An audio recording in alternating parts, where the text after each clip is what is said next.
So today we're breaking down the mysterious death of Eazy E and all the theories of what really happened to the godfather of gangster rap.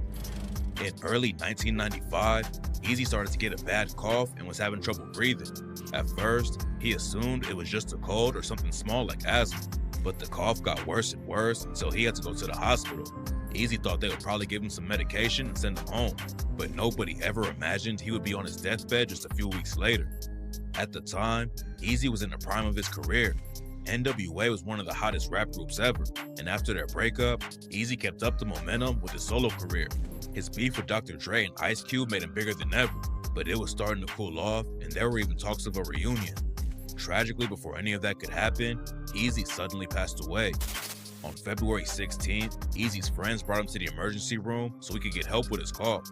He stayed in the hospital for a few days but started to feel better, so he checked himself out on February 19th and even went to the studio with his artist BG Knockout after hitting up the pharmacy.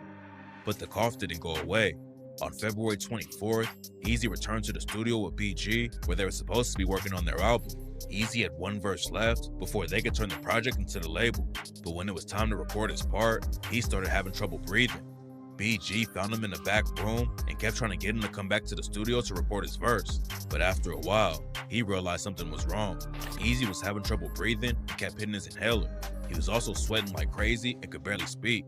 They decided to rush him to the hospital, but this time they went to a different hospital. Not long after, everyone learned what was really going on. It turned out that his lungs had collapsed while he was in the studio, but that wasn't even the most tragic news.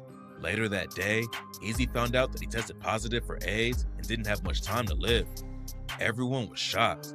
They knew his cough was bad, but thought he'd be fine once he got the right medicine. They had no idea that Eazy had gotten HIV and how bad it was about to get. Over the next few weeks, Eazy's health just got worse and worse. He was in bad shape and he knew he might not make it.